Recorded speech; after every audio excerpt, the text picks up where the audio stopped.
human.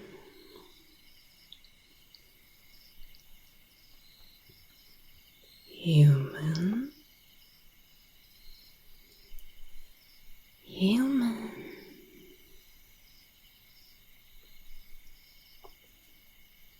Human. Human.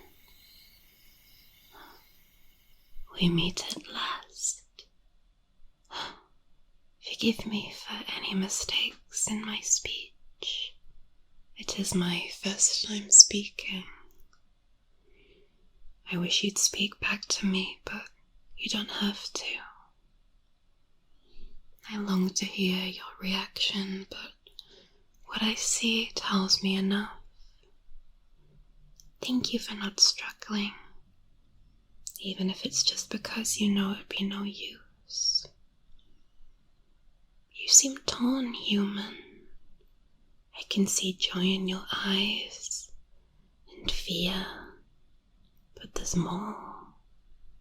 You recognize me. It makes me very happy. It tells me that my dreams weren't mine alone. I can't wait to see the other recognition in your eyes. But that's for later. Right now, there is something deeper, more primal in your eyes. They are two holes into a fire. You hunger for me.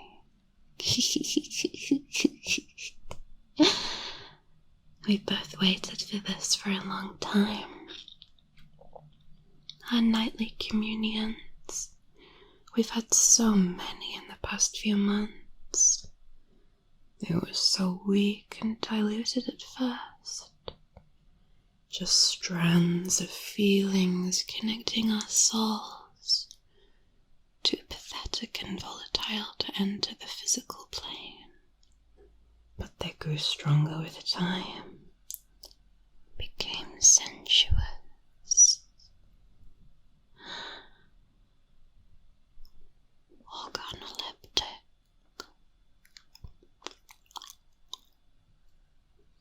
With time you began to see me, then feel me.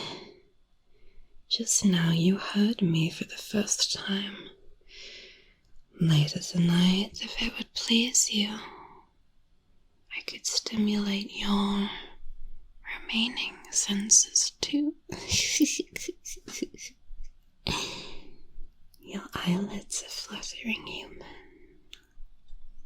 Your sweet breath quickens, and your heart exerts itself in anticipation, pumping your hot, viscous blood to your limbs to prepare them for acting on your fight or flight response, and to other places to prepare them for acting on a response of a different nature.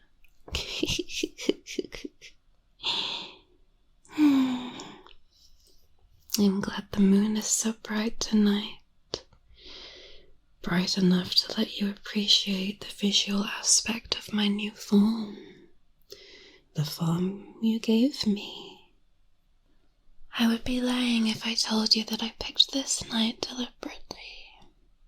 That I could have met you like this last night or any other night. No, I would not have been able to restrain myself. This is the first time I'm able to manifest fully on this plane of existence. It makes me all the more grateful to fate for blessing us with a full moon on this occasion. Say, human, waking up from our dreams, have you ever wondered who I was? Surely you don't believe I'm just a figment of your imagination. Doesn't my lustrous, long, black hair remind you of someone? Or something? Do you not find it strange that my body is every bit the ideal you've dreamt about all these years, except sinister? Surely the sight of my long, claw-tipped fingers tapping on your chest rhythmically and in grotesque sync conjures some association in your mind.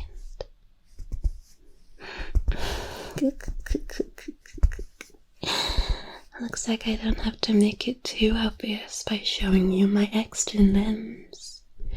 But then again, there is no reason to keep hiding them behind my back anymore.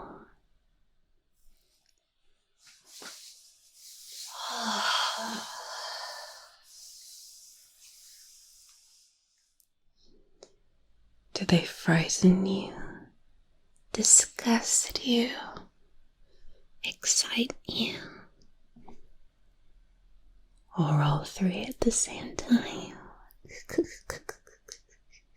A human mind is a strange place.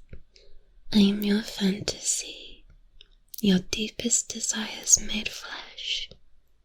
Perfection. Why would you add something that terrifies and repels you to your ultimate fantasy?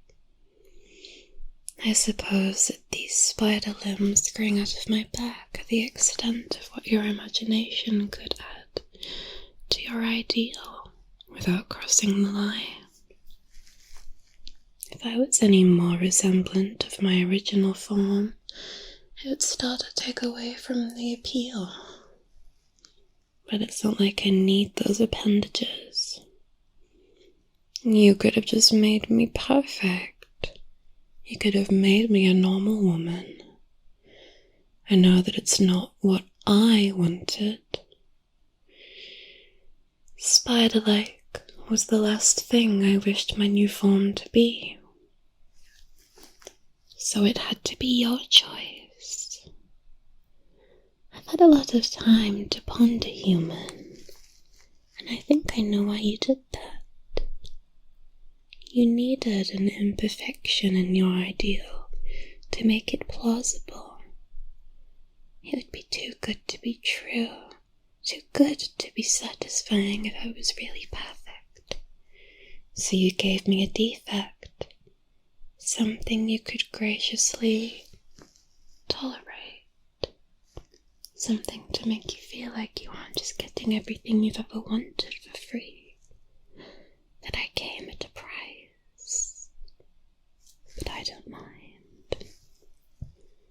I might not need them, but they sure are useful for, say, removing the blanket and placing myself directly on top of you.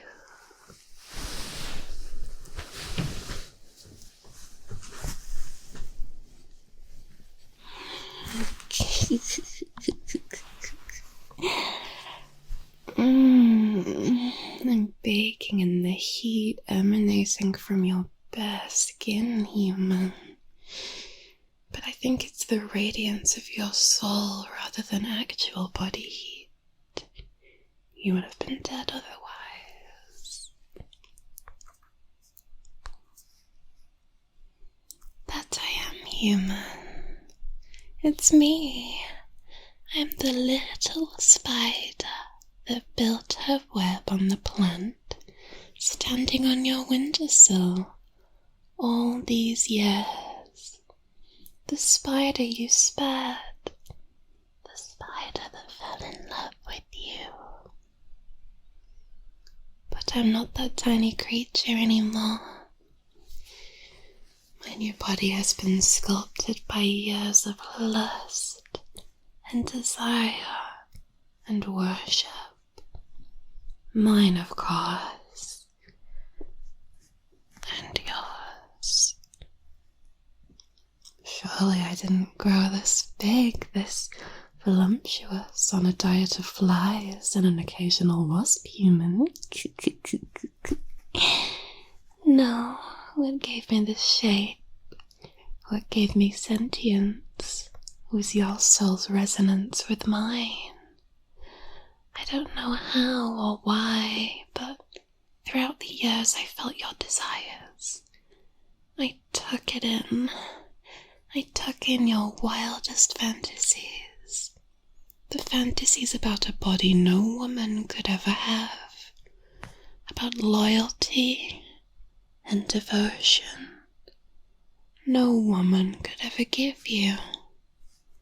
I took them all in, human. I took them all the way. I became them. You were always disgusted by me when I was a spider. You were always scared of me, despite my good intentions and your obvious size advantage. What you felt towards me was the precise opposite of what you felt towards the perfect woman you fantasized about every night before sleep. And sometimes during the day. But still you tolerated me. You spared my life, then protected it. You fed me. And I don't just mean the insects you placed on my web from time to time, though I always cherished and appreciated your gifts. Always worshipped your kindness. But no, what sustained me as more than just a spider was the paradox of your sympathy towards me. I don't know much about the world, but I doubt other animals become whatever I am, just because the human they like is nice to them. No, I am what I am because the human I live for, and thanks to, because you were nice to me, even though I terrified and disgusted you for years. Ever since I was able to form a thought, my only desire was to make you see me in a different light, to reverse your feelings towards me, even if it was just for a single day, just a single hour, even if it was to cost me my life. Being a lower life form has its perks. I didn't need to work, do chores, bathe. I don't get distracted. All of my attention has always been on you.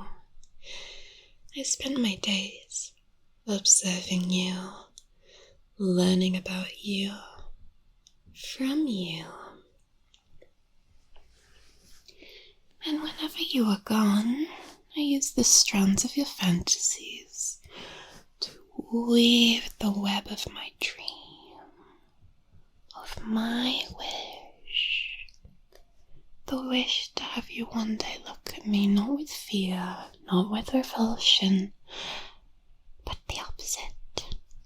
To return the happiness and sense of fulfillment you gave me. To serve and please you in some way. In any way. I might look like this now, but I'm still as tiny and inferior in comparison to you as I ever was. Perhaps more. You were never just a human to me, but now I have the cognitive capacity to recognize that you are my creator, my owner, my alpha and omega, my everything. My desperation to please you is what brought me into existence. My only desire is to make you happy. I don't just wish to devote my life to your service, human. I am that wish incarnate. I'm forever your servant and attendant. But you don't want me to serve you. Not for free. Not tonight. Tonight, you want me to take you, claim you, make you mine. I will obey anything to please you. I reckon my extra limbs will come in handy after all. Pinning your arms above your head, leaving your bare skin vulnerable and open for my lips to mark it.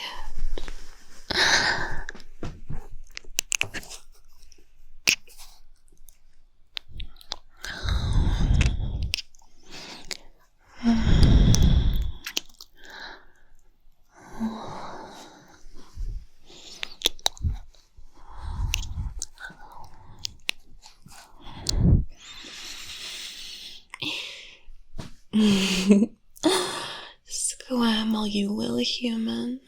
My appendages might be spindly, but don't let that deceive you.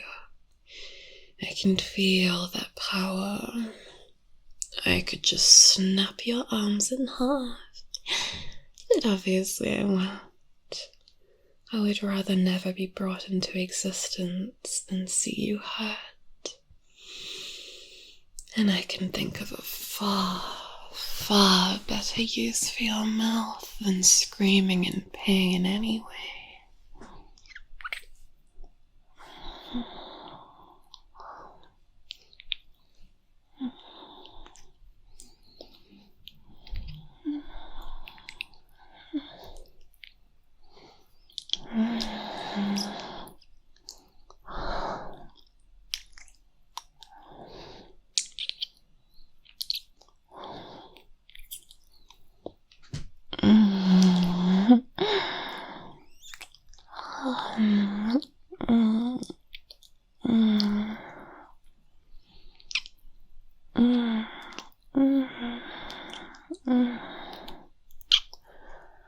Oh, you taste like pleasure, human. You taste like life. And judging from your reaction, you tasting my saliva must have been quite the experience for you as well. That was only to be expected. But I'm glad I'm meeting your expectations so far. Oh, you were already burning up and hyperventilating for a while, but now, do I excite you that much? Oh, is there perhaps more to my saliva than meets the tongue? Spider venom comes in all sorts of different kinds after all. Most have rather boring effects. They just hurt or paralyze or kill. But the venom of a few rare subspecies does something else entirely. To humans, anyway. Now, I wonder, was there something special in the fluids we've exchanged? Or do you just want me that bad, human? I wouldn't know. This body is just as new to me as it is to you. I think it's best to explore and experiment. For example, I'm sure you're desperate to find out what your fantasy smells like too. Allow me to indulge you.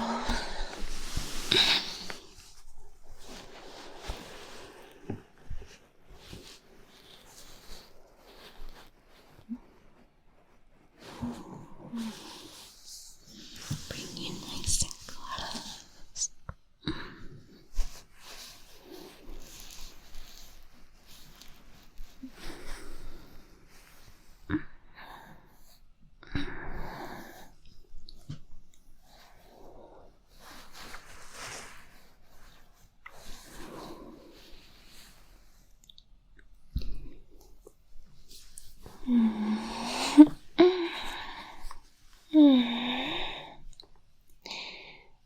So, do you like my smell? You're trying to free your hands. Do you want to touch me that much? No, I don't think I'll allow that.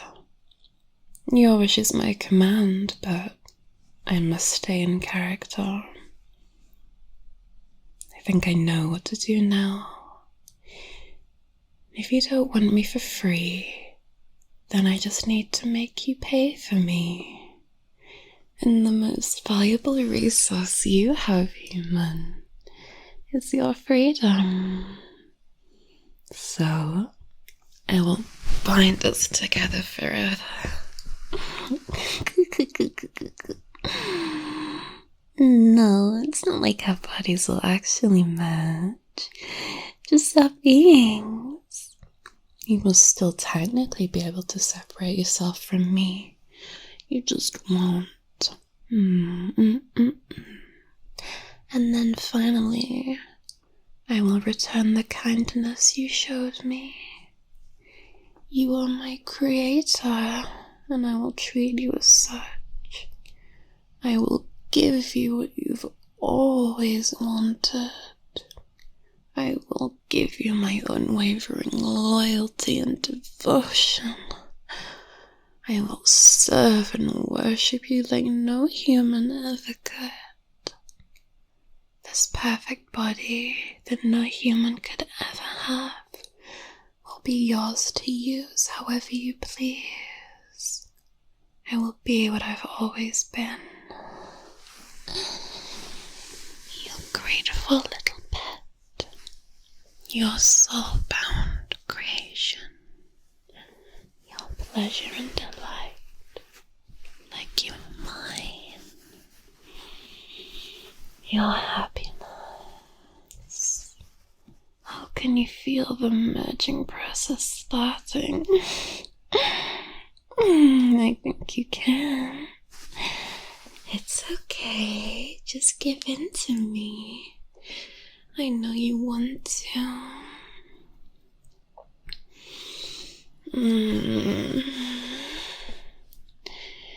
Crying is fine, human. Welcome, Ethan. Whatever makes you feel like you're paying the price. But don't give me that betrayed look through tears. I meant every single word. My only desire is to bring you pleasure, but even more so, happiness.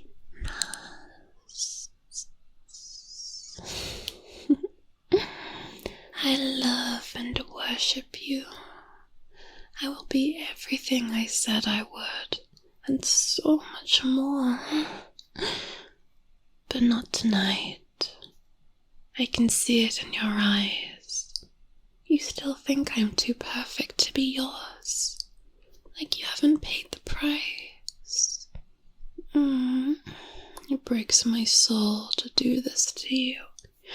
But it must be done for the sake of our future together.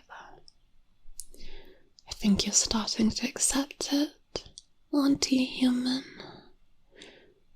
Then you're ready to pay the next installment.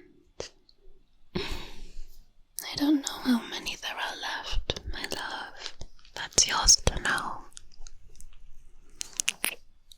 Perhaps, if you do your best,